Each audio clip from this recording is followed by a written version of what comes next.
तो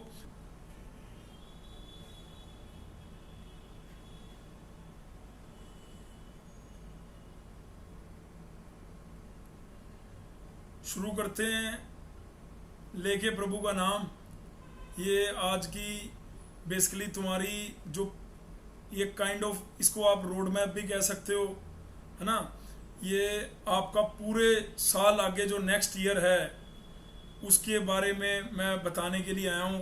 तुम में से कुछ बच्चे होंगे जो सीयूईटी के लिए प्रिपेयर कर रहे होंगे, तुम में से कुछ स्टूडेंट होंगे जो आईपीयू के लिए प्रिपेयर कर रहे होंगे, तुम में से कुछ स्टूडेंट होंगे जो डीटीयू के लिए प्रिपेयर कर रहे होंगे, तुम में से कुछ स्टूडेंट होंगे। मेरी मेरी स्क्रीन विजिबल है ना? मेरी स्क्रीन विजिबल है? यस या नो यस बोल सर। देना यार एक बार, यस यस या नो, सर। यस है सर। ना। मैं अब सर आपकी बिजी। चैट चैट पे नहीं जा पाऊंगा, आपको मेरे को यस या नो बोलना पड़ेगा भाई, ठीक है? Yes sir, visible. ठीक है बस। तो मेरे को एक बार, और अगर किसी के माता पिता भी देख रहे हैं, किसी के मम्मी पापा भी इस ओरिएंटेशन सेशन को देख रहे हैं, तो वो उनका भी मोस्ट वेलकम है। और उनके माइंड में भी अगर किसी तरह का कोई क्वेश्चन रहेगा तो वो पूछ लेगा। वैसे मैं चाहता हूँ कि अभी मैं सेशन को पूरा कंप्लीट करूँ, उसके बाद अगर आपको कोई डाउट हो तो मैं ज़रूर लूँगा, है ना। सबसे पहले तो यहाँ पे सभी बच्चे डिप्लोमा के हैं। तुम में से कुछ बच्चे ऐसे भी हैं जिन्होंने 12th के बाद डिप्लोमा किया है। तुम में से 90% स्टूडेंट ऐसे हैं जिन्होंने 10th के बाद डिप्लोमा किए, राइट। तो जो भी बच्चे 10th के बाद डिप्लोमा वाले हैं, ठीक है, उनको तो लगभग पता है कि भाई उनको बीटेक क्यों करना है। तो सबसे पहले तो यार ये मैंने आपके लिए छोटा सा कोड लिखा था माइक्रो प्रोसेसर में। एक बच्चा हंसने लग रहा होगा जी, बाई चांस अगर उनने माइक्रो प्रोसेसर पढ़ा है तो, ठीक है। तो बड़ा बढ़िया है यार, वेलकम टू जीसीसी। और ये थोड़ा सा अच्छा लग रहा था, मैंने कहा कि यार मैं इसको लेता हूँ और आपको बताता हूँ कि हमें बीटेक करनी क्यों है। मतलब हम बीटेक को कैसे भी करके कहीं भी जाके इन्वॉल्व करवा सकते हैं। जैसे ये मैं आपके सामने में, ये कुछ भी नहीं है, राइट। ये मतलब कुछ भी नहीं है। बैक साइड पे आपको ऑर्डिनो दिख रहा है, उसके ऊपर एक एलसीडी दिख रही है, और वहाँ इधर साइड में मैंने थोड़ा सा उसकी वीडियो, ये छोटी सी वीडियो थी जो मैं आपको दिखा रहा था, ठीक है। तो सबसे पहले तो आपका दिल से, दिल की गहराइयों से बहुत बहुत क्या कहते हैं, मैं जी आया हूँ पंजाबी में बोलते हैं। और अदरवाइज अगर आप इंग्लिश वाले बंदे हैं, हिंदी वाले बंदे हैं, मैं पंजाबी बंदा हूँ भाई, तो मैं जी आया हूँ करता हूँ दोनों आम खोल के। और आपको मैं वेलकम कह रहा हूँ अपनी पूरी टीम की तरफ से। छोटी सी टीम है अपनी, पूरी लीड कोचिंग और जीसीसी की तरफ से बहुत बहुत आपको क्या कहते हैं, स्वागतम, ठीक है जी। तो सबको पता है कि भाई जीसीसी क्या है। जीसीसी आपको अगर नहीं पता कि जीसीसी क्या है तो वो मैं बता देना चाहता हूँ। पिछले 13 साल से हम लोग जितने भी पूरे इंडिया में लेटल एंट्री के एग्ज़ाम होते हैं उसको तैयारी करवाते हैं। कई बच्चे डिप्लोमा कंप्लीट करने के बाद तैयारी करते हैं, पर वो आइडियल सिचुएशन नहीं है। हमारे लिए आइडियल सिचुएशन वो है जब आप डिप्लोमा करते हुए जीसीसी का पार्ट बनते हो। डिप्लोमा करते हुए यानी आपको 5वें सेमेस्टर के एग्जाम भी लिखने हैं, आपको 6ठे सेमेस्टर के एग्जाम भी लिखने हैं, और उसके साथ साथ आप लीड की तैयारी करते हो। तो ये बिल्कुल आइडियल है। हमारे मतलब हमारा जो ऑब्जेक्टिव था वो यही था कि बच्चों को पहले कई बच्चे आके पूछते हैं कि लीड एग्जाम के लिए ड्रॉप करना, यार ये कोई जेई मेंस या नीट थोड़ना है, ये तो लीड है ना। इतना हैवी एग्जाम थोड़ना है। बड़े आराम से अगर आप सैटरडे संडे जितना हम पढ़ा रहे हैं उतना आप पढ़ रहे हो, टेस्ट में बढ़िया परफॉर्म कर रहे हो, सारी चीजें आप साथ साथ लगा रहे हो, जितनी असाइनमेंट आपको, चाहे वो श्रेयस सर दे रहे हैं, चाहे वो मैथ की फैकल्टी दे रही हैं, चाहे वो आपको रीजनिंग वाले सर दे रहे हैं, क्वांट वाले सर दे रहे हैं, या मैं कंप्यूटर का मैं होने के नाते मैं दे रहा हूं, तो वो आप साथ साथ लगाते जा रहे हो, किताब के क्वेश्चन साथ साथ करते जा रहे हो गया काम। बस इतना ही है ना। तो हम लोग ये नहीं कि लीट ही है, राजस्थान में इस एग्जाम का नाम लीप है, झारखंड में और कई स्टेट्स में इसका एग्जाम, जैसे गुजरात में, मध्य प्रदेश में इसको D2D के नाम से बोला जाता है, डिप्लोमा टू डिग्री प्रोग्राम। और कई जगह जैसे असम या मैं उधर 7 स्टेट सिस्टर की तरफ जाऊं, है ना, नॉर्थ ईस्ट रीजन की तरफ जाऊं, तो वहां पे LEEE के नाम से जाना जाता है या JLEE के नाम से जाना जाता है, ज्वाइंट लेटरल एंट्रेंस टेस्ट। है ना। तो एंट्रेंस इंजीनियरिंग मतलब अगर डबल ई लगा हुआ है बैक साइड पे तो यही है, ठीक है। तो जीसीसी क्या है, जीसीसी सिर्फ लेटरल एंट्री की तैयारी कराने वाला एक इंस्टीट्यूट है ना। पिछले काफ़ी सालों से हम लोग यही काम कर रहे हैं। अच्छा, लीट क्या है, कई बच्चों के माइंड में होगा लीट क्या है। वैसे जो बच्चे हमारे तक आए हैं तो उनको क्लियर है कि लीट क्या है। लीट ऑब्वियसली जैसे लेटरल एंट्री है, तुम में से शायद कोई बच्चा ऐसा हो जिसने आईटीआई किया हो या जिसने 12th किया हो, वो डायरेक्ट सेकेंड ईयर डिप्लोमा में एडमिशन ले सकता था। एक लड़की, एक स्टूडेंट है, तुम में से मेरे को नाम याद नहीं रहता, उसके फादर ने बोला था कि उसने 12th की है लेकिन उसने डिप्लोमा फर्स्ट ईयर में एडमिशन लिया था, लेकिन वो चाहती तो डिप्लोमा डायरेक्ट सेकेंड ईयर में एडमिशन ले सकती थी। तो उसके लिए वो क्या होता, लेटरल होता। तो लेटरल का मतलब है कि जो डायरेक्ट एंट्री ना करके एक साल बाद, मतलब यहाँ पे मैंने लिखा लेटरल एंट्री का मतलब क्या होता है, किसी भी हायर एजुकेशन में लेटरल एंट्री बीटेक के लिए नहीं है, और भी जगह है। डायरेक्ट दूसरे वर्ष में जो हम सेकेंड ईयर में एडमिशन लेते हैं तो हम उसको लेटरल एंट्री कहते हैं। मतलब डिप्लोमा में भी लेटरल एंट्री, जैसे आईटीआई करके या 12th करके आप डिप्लोमा में लेटरल एंट्री ले सकते हैं। फिर डिप्लोमा करने के बाद आप बीटेक में लेटरल एंट्री ले सकते हैं। फिर अब आपको लग रहा होगा बीटेक के बाद क्या एमटेक में भी लेटरल एंट्री होता है? यार एमटेक तो खुद ही 2 साल का है ना। एमटेक में लेटरल एंट्री नहीं होता। एमटेक में तो आप ऑब्वियसली जैसे अपनी बीटेक फिनिश करते हो उसके बाद कई जगह तो जैसे आईपी का जो मेन कैंपस है यूएसआईसीटी, वहाँ पे इंटीग्रेटेड कोर्स है। और न्यू एजुकेशन पॉलिसी जो अभी मैंने अपने ट्विटर पे भी और टेलीग्राम पे भी एक पोस्ट जो है रीपोस्ट किया था, वो मैंने इसलिए किया था कि उसमें लिख रखा था कि वो ग्राउंड में भी इम्प्लीमेंट हो गया है कि अगर कोई बच्चा एक कोर्स कर रहा है तो एक साथ वो दूसरा कोर्स भी एनरोल कर सकता है। मतलब कोई टेंशन नहीं है, कोई प्रॉब्लम नहीं है। कई कहते थे ना यार आप एक चीज़ कर रहे हो तो दूसरी नहीं कर सकते, ये होगा वो होगा, तो ऐसा नहीं है। तो लीट एग्जाम के लिए 4 जो इम्पोर्टेंट बात है वो आपके माइंड में बैठ जानी चाहिए। अगर आप एकदम सीरियस एस्पिरेंट हैं तो आपके माइंड में वो चीज़ बैठ जानी चाहिए। अब यार जो बच्चा मेरे को ये भेज रहा है रिक्वेस्ट, तो इसके लिए तो थोड़ी सी दिक्कत हो जाएगी यार। मैं जाऊंगा है ना, रिक्वेस्ट एक्सेप्ट करूंगा, तो ये थोड़ा सा मुश्किल है, इसीलिए मैं थोड़ा सा वेट कर रहा था। चलो अब, लेकिन अब बच्चा आया तो यार मैं चला जाता हूँ। अभिषेक यार आप लेट हो यार, आपकी वजह से हम पूरा डिस्टर्ब हुए यार। हाँ भी अभिषेक, सर लेट हो गया था, नेट का इशू था। नेट का इशू था। आप ऑफलाइन Yes, एनरोल किए हो ऑनलाइन एनरोल किए हो? Sir online. ऑनलाइन क्यों? तो ऑनलाइन तो यार एकदम आपका इंटरनेट एकदम टनाटन 10 on 10 होना चाहिए भाई, ठीक है। आज मैंने Yes. तो इंतजार कर भी लिया, मैंने तो वेट कर भी लिया। टीचर वेट नहीं करने वाले यहाँ पे, है ना। वो आप अगर आकाश पंडित सर पढ़ा रहे होंगे ना, अगर सुबह 7 बजे की क्लास है तो बेटे वो 7 बजे से 5 मिनट पहले ही क्लास में आगे बैठ जाते हैं खुद, और बच्चे उसके बाद पहले अगर आ जाते हैं तो वो अपने डाउट ले रहे होते हैं दबा के, है ना। वैसे डाउट के लिए जो ऑनलाइन वाले बच्चे उनको टेंशन नहीं लेनी, और ऑफलाइन वाले बच्चों को भी ऐसा नहीं कि सिर्फ सैटरडे संडे ही आप डाउट ले पाएंगे। आप मंडे टू फ्राइडे के बीच में भी आपको व्हाट्सएप सभी अभी आप कोई भी बच्चों को व्हाट्सएप ग्रुप में ऐड नहीं किया गया। जिन जिन बच्चों की फीस आती जा रही है या बुक्स हम देते जा रहे हैं उनको ग्रुप में ऐड करते चले जाएंगे। आज तक तो किसी इवन बुक्स वाले बच्चों को भी नहीं किया। मेरे को लगता है ये अर्शप्रीत या गुरकिरत व्हाट्सएप पे एडिट हो बेटे आप दोनों, व्हाट्सएप में ऑनलाइन बैच में एडिट हो आप? नहीं, उसमें सारे टीचर भी होंगे, जिसमें आप ऐड होगे ना उसमें सारे टीचर होंगे। तो वो नेक्स्ट स्टेप है, मे बी वो कल या परसों वो सारी चीजें हो जाएंगी। तो मैं आपको कह रहा था कि लीट एग्जाम क्या है, उसमें 4 बातें ध्यान में रखने वाली हैं। पहला, लीट एग्जाम का पैटर्न क्या होता है। हमें पता लग गया लीट एग्जाम मतलब डिप्लोमा के बाद सेकेंड ईयर में डायरेक्ट एंट्री जो हम करते हैं सेकेंड ईयर में लेते हैं, तो उसके लिए लीट एग्जाम होता है। और हर स्टेट अभी तक तो क्या है, हर स्टेट अपना एग्जाम अलग अलग ले रहे हैं, लेकिन पिछले 2 साल से कुछ ऐसा हुआ है कि सीयूईटी एक माध्यम बन गया जिसमें उत्तराखंड की यूनिवर्सिटी भी इन्वॉल्व हो रही है, जिसमें आईजीडीटीडब्ल्यू यानी दिल्ली की भी एक यूनिवर्सिटी इन्वॉल्व हो रही है, जिसमें यूपी के सारे कॉलेज इन्वॉल्व हो गए, जिसमें हैदराबाद का कॉलेज इन्वॉल्व हो गया, जिसमें हिमाचल प्रदेश का एक कॉलेज इन्वॉल्व हो गया। तो वो सब लेटरल एंट्री सीयूईटी के माध्यम से ले रहे हैं।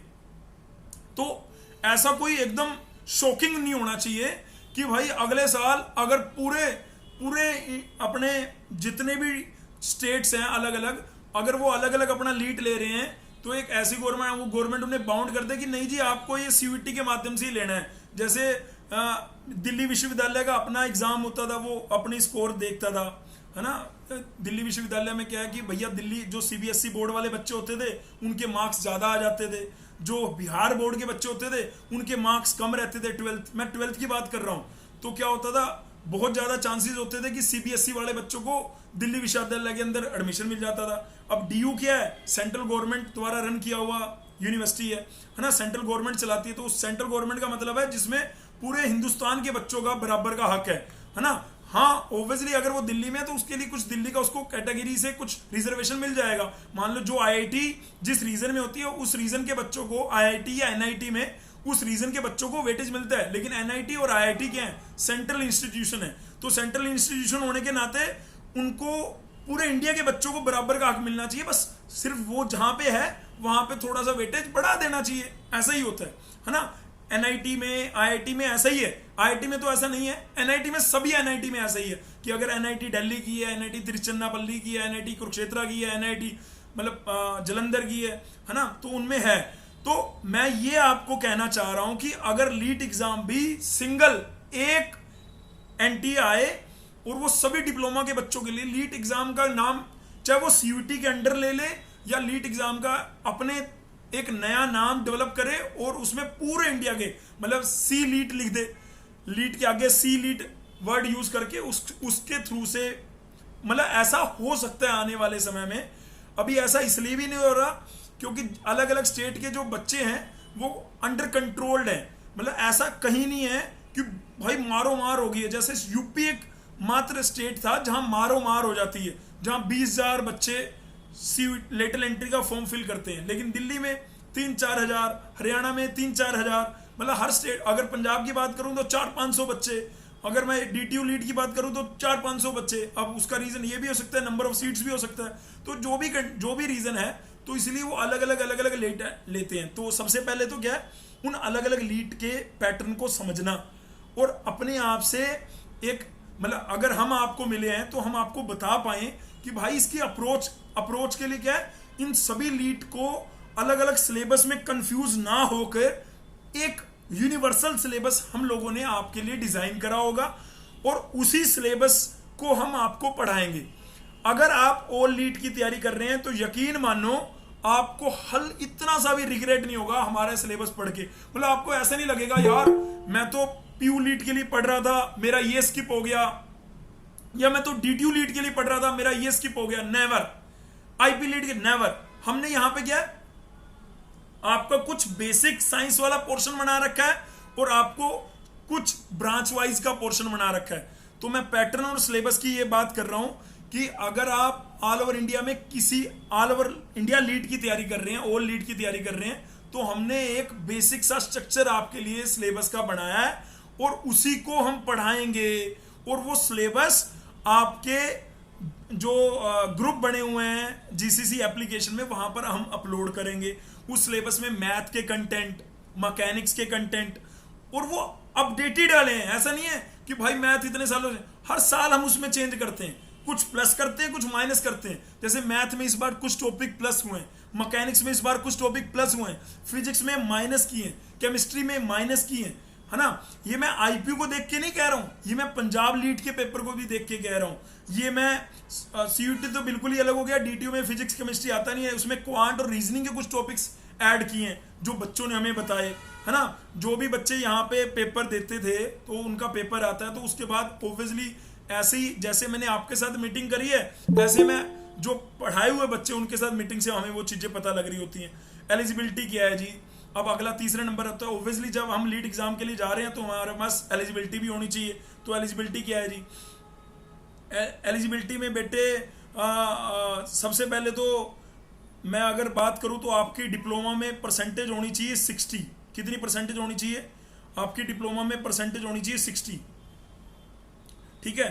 मतलब ऐसा हरियाणा में नहीं है, ऐसा कई जगह नहीं है जहां 45 भी मांग रखी है, लेकिन मेरे हिसाब से अगर आपकी 60% है तो आप 90% जितने भी, चाहे वो नेहरू का लेटरल एंट्री क्यों नहीं है, अभी तुमने नेहरू लेटरल एंट्री का नाम तक नहीं सुना होगा, ये भी सेंट्रल गवर्नमेंट की है, ये शिलोंग में है और इसमें आईटी में, ईसी में, कंप्यूटर में कोई बच्चे जाते हैं और फीस जितनी मिनिमम है ना। तो ये सारी चीज़ें आपको धीरे धीरे आपको भी बताई जाएंगी। उसके बाद आती है जी सिलेबस हो गया, पैटर्न हो गया, मतलब किसी भी लीड के लिए अगर हमें जाना है तो आपके यहाँ पे ऐप के अंदर हमने सिलेबस डाले हैं, उसमें हम अपना सिलेबस भी डाले हुए हैं और उसमें अलग अलग लेटरल एंट्री का भी सिलेबस डाले हुए हैं। जैसे वेस्ट बंगाल लीड का सिलेबस डाले हुए हैं, जैसे आईपीयू लीड का सिलेबस डाले हुए हैं, डीटीयू लीड का सिलेबस डाले हुए हैं। कितने बच्चों ने देख लिया सिलेबस? सभी लीड के सिलेबस डाले हुए हैं। आपने जाके देखा ना स्टडी मटेरियल सेक्शन में? अरे चैट मैं नहीं देख सकता, आपको बोलना पड़ेगा बेटे।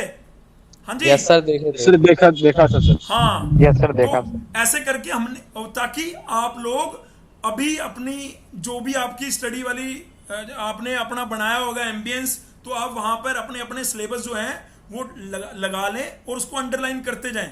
और जो सिलेबस हमारा हम वो तो कवर कर रहे होंगे। बाई चांस आपको लगता है कि आपके लीट वाले हिसाब से हमने ये एक टॉपिक जो है वो मिस आउट कर दिया, वैसे ऐसा होगा नहीं, लेकिन अगर आपको लगेगा तो हम वो भी करवा देंगे, है ना। ऐसा नहीं है क्योंकि आप पहले बैच के बच्चे हो।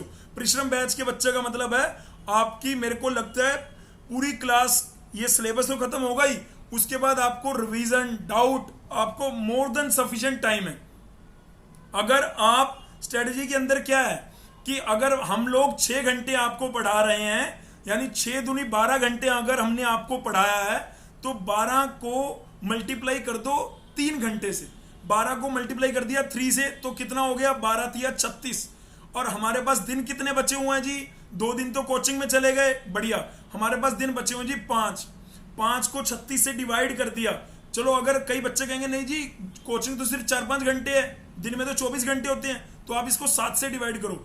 भैया 7 से डिवाइड कर दिया तो 7 चौके 28, 4.5-5 घंटे हमें डेली के बनेंगे।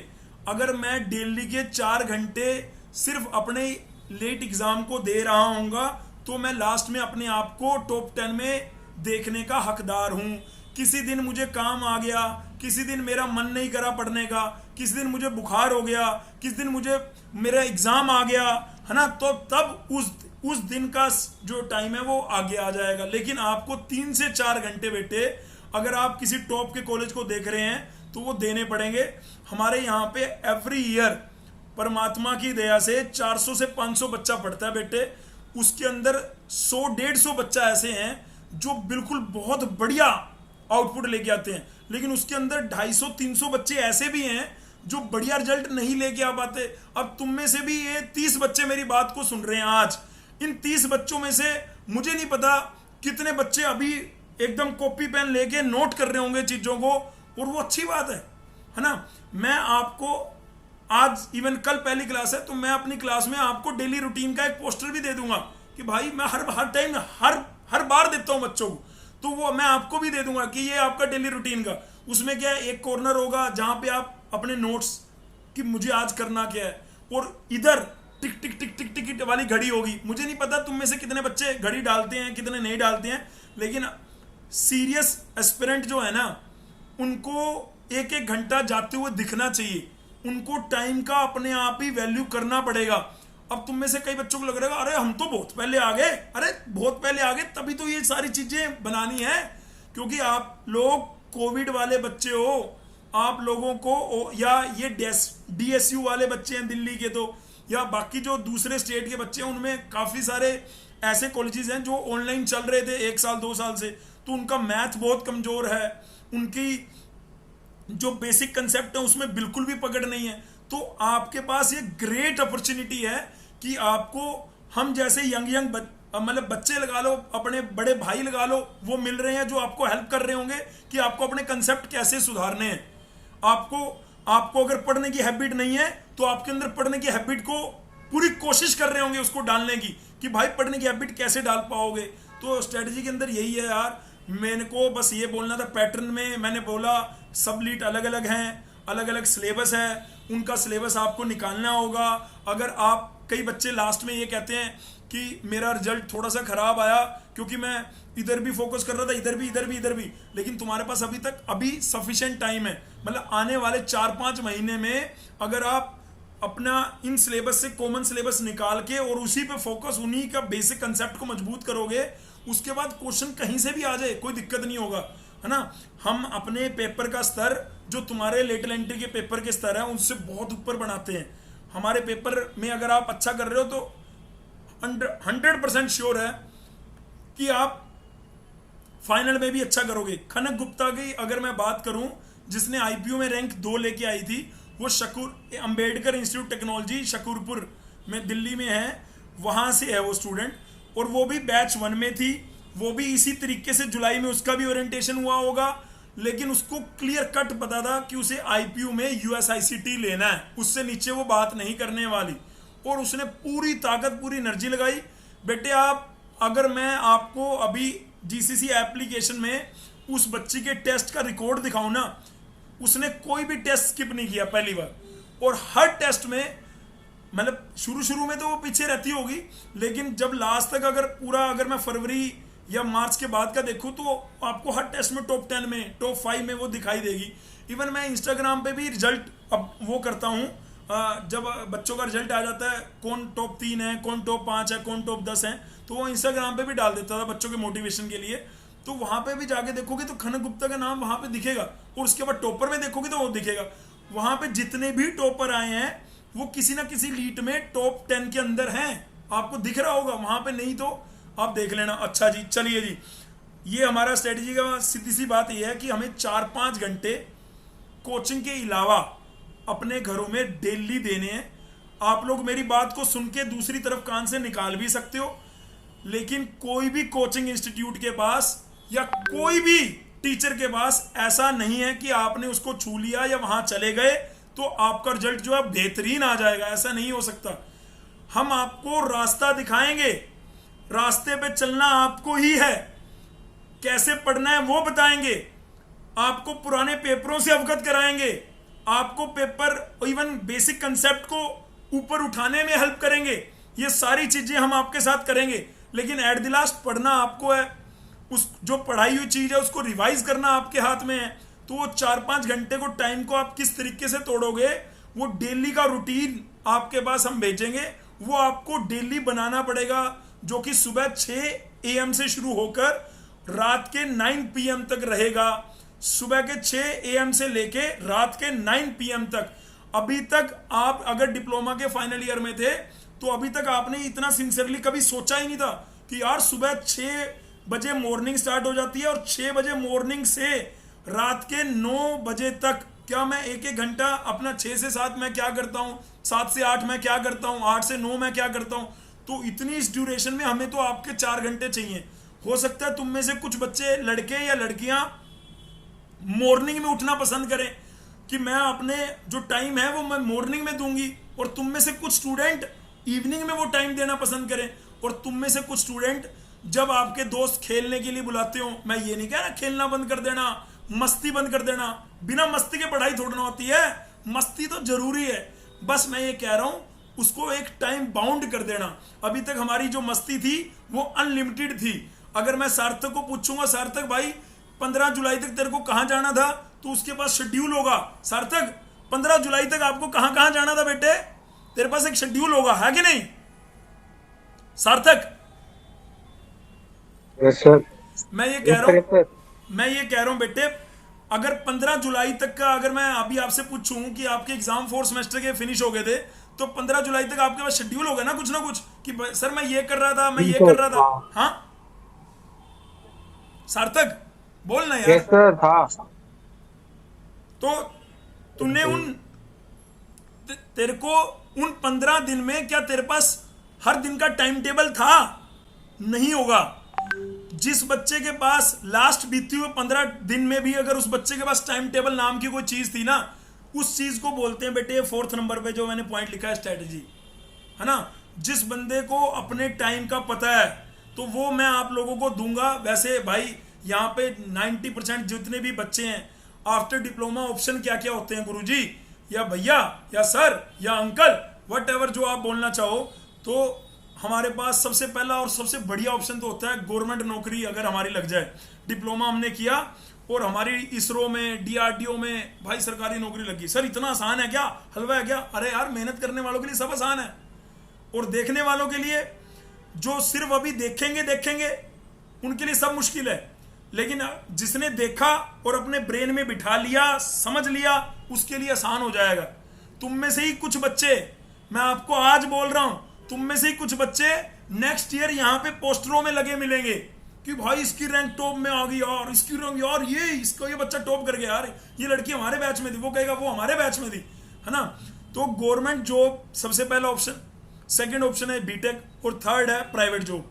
जो ये सीरीज लिखी हुई है ये बिल्कुल परफेक्ट है, पर मेरे हिसाब से मतलब अगर कोई बच्चा तुम में से 10th वाला है या 12th वाला है तो उसके लिए सबसे ऐसा नहीं कि हम बीटेक की कोचिंग करा रहे हैं तो वो, मैंने बोला तो अगर किसी बच्चे की सरकारी नौकरी लग जाती है तो टिक मार दो भाई, सरकारी नौकरी के साथ जाके बीटेक कर लो, कोई दिक्कत नहीं।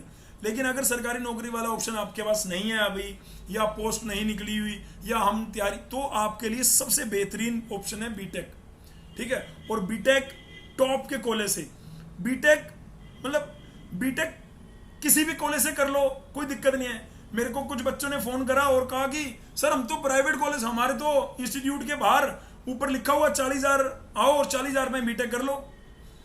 नहीं यार, अगर आपने डिप्लोमा कर लिया है तो अब आपको ये बात पता लग जानी चाहिए कि अगर हम बीटेक करेंगे तो अच्छे कॉलेज से बीटेक करेंगे। आप लोग अगर तैयारी करने बीटेक में कॉलेज लेने के लिए 1 साल पहले अगर आप हमसे मिल चुके हो और ये सेशन को आप सुन रहे हो तो ऑब्वियसली आपका मेन मोटो तो यही है कि यार बीटेक तो कोई भी कर सकता है, कहीं से भी कर सकता है, बिना लेटरल एंट्री एग्जाम दिए भी बीटेक हो सकती है, ये मैं बोल रहा हूं, ऑन कैमरा बोल रहा हूं। लेकिन बीटेक अगर कोई बच्चा डीटीयू से करता है, बीटेक अगर कोई लड़की आईजीडीटीयू से करती है, बीटेक अगर कोई बच्चा जहां से मैंने करी वाईएमसी से करता है, बीटेक अगर कोई बच्चा महाराजा अग्रसेन से करता है, यूएसआईसीटीसी करता है, बीटेक अगर किसी भी टॉप के कॉलेज से करता है, वहां से बीटेक करने के बाद ऑब्वियसली अगर वो किसी लल्लू पंजू जगह से बीटेक करता है तो उसमें बहुत बड़ा डिफरेंस आ जाता है। वो डिफरेंस बेटे आप 5 साल नौकरी करने के बाद भी पूरा नहीं कर पाओगे, ऐसा डिफरेंस है। तो अगर हम 1 साल मेहनत करके वो 5 साल का फिलिंग द ब्लैंक्स कवर कर सकते हैं तो बिल्कुल करना चाहिए। मेरे हिसाब से भाई बहुत जरूरी है कि अगर हमें बीटेक करनी है तो टॉप के गवर्नमेंट कॉलेज से करनी है। आपका मतलब यहाँ पे ये मेरा कोट नहीं है, नेल्सन मंडेला जी का कोट है, शिक्षा दुनिया का सबसे शक्तिशाली हथियार है जिससे आप दुनिया को बदल सकते हो। बिल्कुल ठीक बात है। मतलब ऐसा नहीं है कि भाई मैंने डिप्लोमा कर लिया और बहुत हो गया और मैं प्राइवेट नौकरी करूंगा, मेरे फाइनेंशियल ठीक नहीं आ रहे। यार आपके मन में नियत होनी चाहिए, फाइनेंशियल क्या, 90% लोन मिल रहा है बच्चों को, 100% तक स्कॉलरशिप मिल रही है बच्चों को। गुजरात में तो लड़कियां बिल्कुल फ्री में पढ़ सकती हैं। स्लाइट, नीरिस्ट, ऐसे कई सरकारी इंस्टीट्यूट हैं सेंट्रल गवर्नमेंट के जहां पे TFW, इवन मैं आपको DSU का बता दूं जो जीबी पंत में, वहां पे अगर आपकी फैमिली इनकम इतने से कम है तो 100% तक स्कॉलरशिप है। आईपी के प्राइवेट सरकारी जगह आईपी भी देता, प्राइवेट इंस्टीट्यूट भी, क्योंकि आईपी यूनिवर्सिटी के थ्रू से आप एडमिशन लोगे तो आईपी यूनिवर्सिटी की भी अपनी स्कॉलरशिप की स्कीम्स हैं।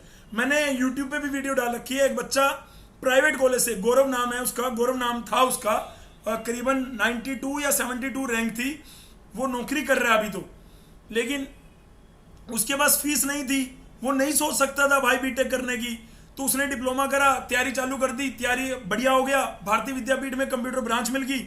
अब भाई फीस नहीं थी भरने की तो उसको स्कॉलरशिप मिल गई, पूरी 100% स्कॉलरशिप मिल गई उसको। वो कह रहा था कि 5-7 हजार रुपये उसको देना पड़ा हर साल का, अदरवाइज पूरा उसको स्कॉलरशिप में से मिल गया। मतलब मैं आपको ये कहना चाह रहा हूं, नियत होनी चाहिए, रास्ते अपने आप निकल जाते हैं, है ना। अगर हम दिमाग में सोच, आपने आंखों से देखा लेकिन दिमाग में नहीं भर पाया, दिमाग से नहीं सोचा तो रास्ता नहीं मिलता, क्योंकि हमें लगता है कि मैंने देख लिया तो मुझे रास्ता मिल गया। नहीं, अभी आप देख रहे हो, लेकिन अगर आप उस चीज को अपने ब्रेन में भी डाल रहे हो उसके बाद रास्ता अपने आप ही मिलता चला जाएगा। मतलब मैं ये कहना चाह रहा हूं, ऑनेस्टी से अगर आप चीजें करते जाओगे तो कोई चक्कर वाली बात नहीं है। और डिप्लोमा स्टूडेंट के लिए सबसे बेहतरीन ऑप्शन है कि अगर डिप्लोमा के बाद आप टॉप के गवर्नमेंट कॉलेज में बैठ जाओ।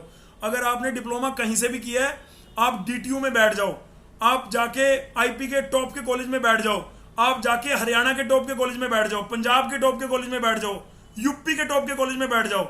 और जो हमने टॉप 15 कॉलेज बताए हैं पूरे इंडिया में, पूरे भारत में, उनमें से किसी में भी आप जाके बैठ जाओ, आपको इतना सब रिग्रेट नहीं होगा और आप अपने ही क्लासमेट से 5 साल आगे निकल जाओगे, 5 ईयर। अगर आप टॉप के कॉलेज से बीटेक परस्यू करोगे, बीटेक करना जरूरी नहीं है, अच्छे कॉलेज से बीटेक करना जरूरी है। मैं रिपीट करता हूं, I repeat my word, BTech करना जरूरी नहीं है, अच्छे कॉलेज से बीटेक करना जरूरी है। अपने इस बात को बार बार सुनना, इस बात को अपने ब्रेन में बिठा लेना। मैंने जो ब्राउजर के अंदर टॉप के कॉलेज की आपको वो दी है, क्या कहते हैं, उसमें फोटोज बनी हुई हैं, वो फोटो का प्रिंट आउट निकालो और अपने टेबल के सामने लगा दो, अपने बिल्कुल कि भाई यहां पे सामने लगा दिया कि मेरा टारगेट है जी यूएसआईसीटी। मुझे नाम याद आता है अरशद वारसी का। वारसी का आईपी में रैंक है 31, बिहार का स्टूडेंट है और दिल्ली में 31 रैंक लेके आया। क्या बात है यार, यानी उसने इतनी मेहनत करी। उस मेरे को ध्यान है वो वीडियो भेजा करता था, सामने उसने लिख दिया कि मुझे ये कॉलेज चाहिए, 3 कॉलेज की फोटो लगाई यार, उनमें बैठा है। क्योंकि आप जैसा देखोगे तभी तो मोटिवेट हो गए यार। आपको अपने घर का एम्बियंस ऐसा बनाना पड़ेगा। बाकी आप कल आओगे यहाँ पे तो फेस टू फेस इंटरेक्शन होगा उन बच्चों से, कोई दिक्कत वाली बात नहीं, ठीक है। अगर तुम मेरी बातों से पक गए हो तो मैं क्षमा चाहता हूं। पहले बताओ पक तो नहीं रहे? अरे पक तो नहीं रहे? हाँ या ना तो बोल दो यार। No sir, no sir. भाई बता देना कि गुरुजी यार पक रहे हैं आपकी बातों से। मैं फटाफट जल्दी कवर कर दूंगा। बस मैं तो आज आपको ये बताना चाह रहा था भाई कि बीटेक सरकारी कॉलेज से करने क्यों जरूरी है। यहाँ पे लिख रखा है आफ्टर डिप्लोमा कौन कौन से टॉप के सरकारी कॉलेज के ऑप्शन है। अब मैं टॉप के सरकारी ऑप्शन वहां से बीटेक, जहां से हम बीटेक कर पाए, और स्टडी प्लान क्या है लीड के लिए। स्टडी प्लान का बता दिया भैया, 4 से 5 घंटे अपने को देने हैं। सर उन 4-5 घंटे में करना क्या होगा? भाई जो कोचिंग में पढ़ाया जा रहा है आप वो पढ़ रहे हो, आपने वो पढ़ लिया, किताब के अंदर जाके जीसीसी किताब में क्वेश्चन है दबा के, अर्शदीप है या गुरकीरत है, इन्होंने किताबें मंगा ली हैं, तो ये जाके अगर देखेंगे ना तो बस जो दिल्ली के बच्चे हैं उनको तो इंस्टीट्यूट ही विजिट करना पड़ेगा बुक्स लेने के लिए। जो दिल्ली के बाहर के स्टूडेंट हैं वो कोरियर से भी मंगा सकते हैं। वो अपना एड्रेस भेजेंगे, वी पे करेंगे और अपना हम कोरियर कर देंगे। उस किताब में सिर्फ क्वेश्चन है, आपको मैट्रिक से डिटरमिनेंट कराया जाएगा, मैट्रिक डिटरमिनेंट के क्वेश्चन है। आप क्वेश्चन लगाओ, क्वेश्चन में आपको कोई कठिनाई है, कोई समस्या है, आपका टीचर का नंबर है, उस टीचर से संपर्क कर लो। उस 4-5 घंटे में आपका यही है। आपको सबसे पहले क्या जी, आप आए, कोचिंग आए, आप अपने ऑब्वियसली आप अलग अलग नोटबुक लगाएंगे। यहाँ पे आपने मैथ की नोटबुक लगा ली, मैकेनिक्स की लगा ली, आपने फिजिक्स की, केमिस्ट्री की, रीजनिंग की, क्वांट की, कंप्यूटर की, आपने या किसी बच्चे ने एक ही लगा ली। उसके बाद जाके घर में जाके आपको वो उसको फाइनल करना है। आपने क्लास में चाहे ऑनलाइन पढ़ रहे थे चाहे ऑफलाइन पढ़ रहे थे, आप अपने नोट्स बना रहे थे। नोट्स बनाने के बाद आपको घर जाके उसको फाइनल भी बनाना है। फाइनल बनाने के बाद जब आप रिवीजन कर रहे होंगे, तो जब आप रिवीजन कर रहे होंगे उसी में से शॉर्ट नोट्स भी निकालने हैं। तो ये 3 तरीके के तो हैं भाई साहब हमारे नोट्स बनेंगे। एक तो क्लास नोट, एक हमारे फाइनल नोट। क्लास नोट और फाइनल नोट्स के बाद उनका कंक्लूजन यानी शॉर्ट नोट्स। तो क्योंकि अभी तो हमें लग रहा है कि कोई चक्कर नहीं है, लेकिन बाद में जब अगर कोई बच्चा ऑल लीड पढ़ रहा होगा, उसने इलेक्ट्रॉनिक्स भी पढ़ी है, इलेक्ट्रिकल भी, कंप्यूटर भी, मैकेनिकल भी, तो इतनी सारी चीजें उसको याद रखनी है। अब या ऑब्वियसली पढ़ लिया, समझ भी लिया, क्वेश्चन लगा रहा है, लेकिन वो भूलेगा भी तो। लेकिन अगर वो एक टाइम उसके जो 4 घंटे का स्लॉट है तो उसने 3 घंटे पढ़ लिया, 1 घंटा पुरानी रिवीजन कर ली, 3 घंटे पढ़ लिया, 1 घंटा पुरानी रिवीजन कर ली। 3 घंटे रिवीजन बहुत जरूरी है।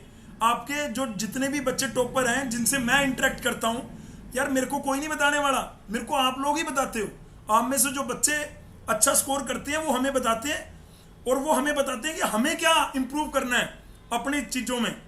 बुक्स में ये इंप्रूव करो जी, नोट्स में ये करो जी, असाइनमेंट में ये, वो हमें फीडबैक देते हैं। आप भी दोगे, हम उस फीडबैक को आगे फॉरवर्ड करेंगे आपके जूनियर पे।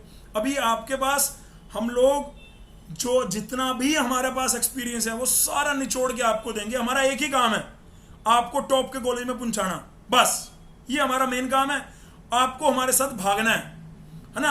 आपको कई बार लगेगा कि यार मैं लैग कर रहा हूं, कई बार तैयारी करते हुए लगेगा, और लगना भी चाहिए। खनक गुप्ता को भी लगता था, जिसकी 2 रैंक है, ओम को भी लगता था, ओम कुमार झा को भी, इश्तियाक को भी लगता था। ये टॉप 10 वाले बच्चे हैं भाई, इनको लगता था, तो ये आपको भी लगेगा, ठीक है। तो भाई कौन कौन से ऑप्शन है, सबसे पहले बात कर लेते हैं हम आईपीयू की। सबसे पहले तो आपके पास, वैसे तो मैं आपको बोल रहा हूँ कि मैंने टॉप 15 की टॉप 15 की एक वीडियो बनाई है, मैं आपको दिखा दूं या देख रखी है आपने? एक बार बताओ, देख रखी है नहीं देख रखी? सर देख रखी है सर वो। हाँ, यस तो सर। ऑप्शन में अगर आपने वो वीडियो ही देख रखी है तो बात ही खत्म होगी, है ना। मैं अदरवाइज वही उसी मैं आपको यही बोलने वाला था कि भाई जाओ और वो वीडियो को जरूर देख लेना। अगर मैं यहाँ पे अपना यहाँ पे चैनल पे जाते हैं, योर चैनल, और ये वो वीडियो भाई आपको दिखाना चाहता हूँ मैं।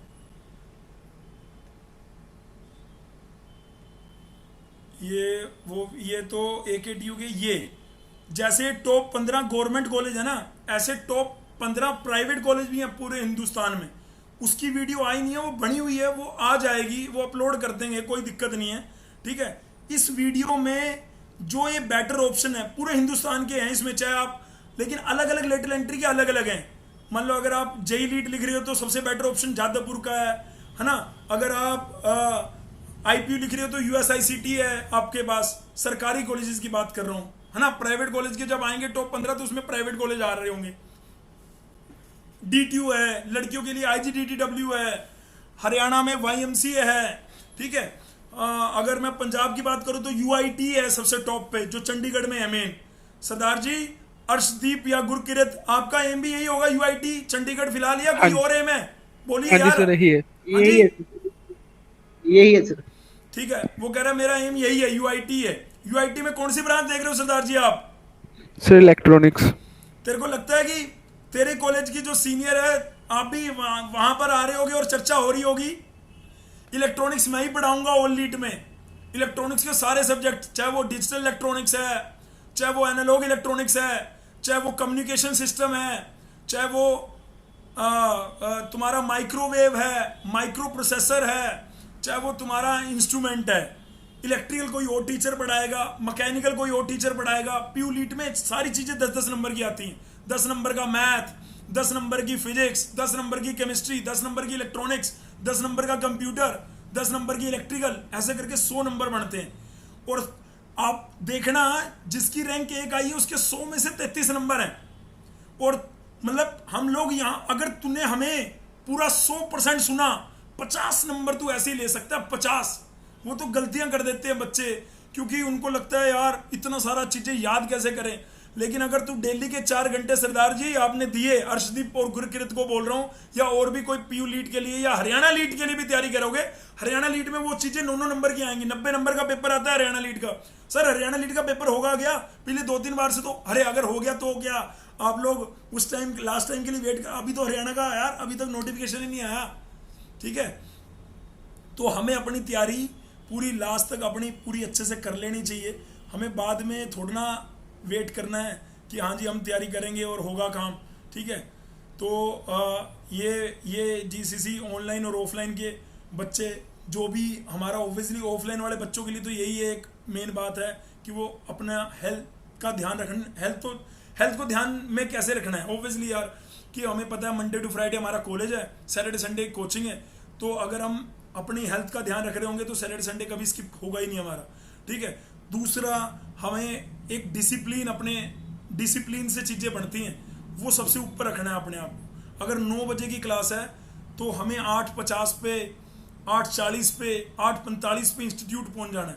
और ऑनलाइन वाले बच्चों को भी यही चीज़ करनी है कि भैया सुबह, क्योंकि वो मजबूर हैं यार, वो दूर दूर रहते हैं तो ठीक है। जो दिल्ली वाले हैं वो तो ऑफलाइन आ गए, लेकिन जो दिल्ली में नहीं है, जैसे सरदार जी मोहाली से हैं शायद, मेरे को लग रहा है, जगह मेरे को ध्यान नहीं है ना, पंजाब में कहीं दूसरी जगह से हैं, तो उन बच्चों के लिए तो मजबूरी है ना। तो उनको ऑनलाइन क्लास को बिल्कुल सिंसियरली अपना लेना है।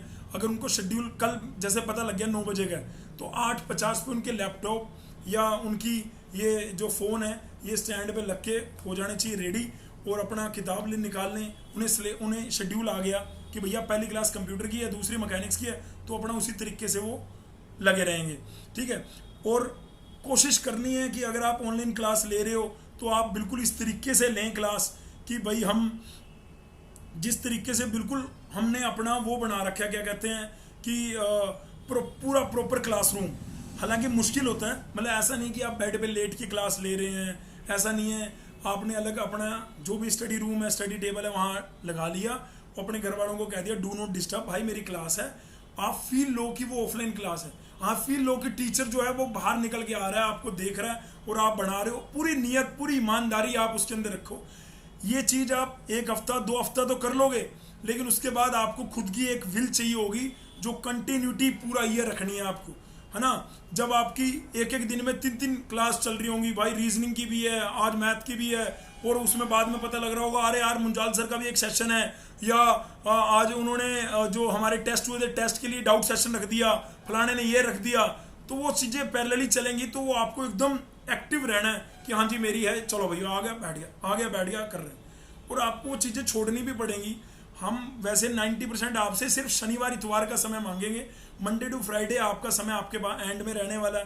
हो सकता है असाइनमेंट आपको मंडे टू फ्राइडे में, थर्सडे के दिन में आपको असाइनमेंट सबमिट करने की डेट मिला करेगी, ठीक है। यहाँ पे यही लिख रखा है भाई कि जो आपको टाइम मिले, यहाँ पे ये आप पढ़ पा रहे होंगे। मैं चाह रहा हूँ अंशिका को कहता हूँ, अंशिका बेटे माइक ऑन करो एक बार, अंशिका माइक ऑन करो बेटे एक बार। बेटे यहाँ पे जीसीसी क्लासरूम के कुछ पॉइंट लिख रखे हैं, क्या आप पढ़ोगे आप एक बार मेरे साथ?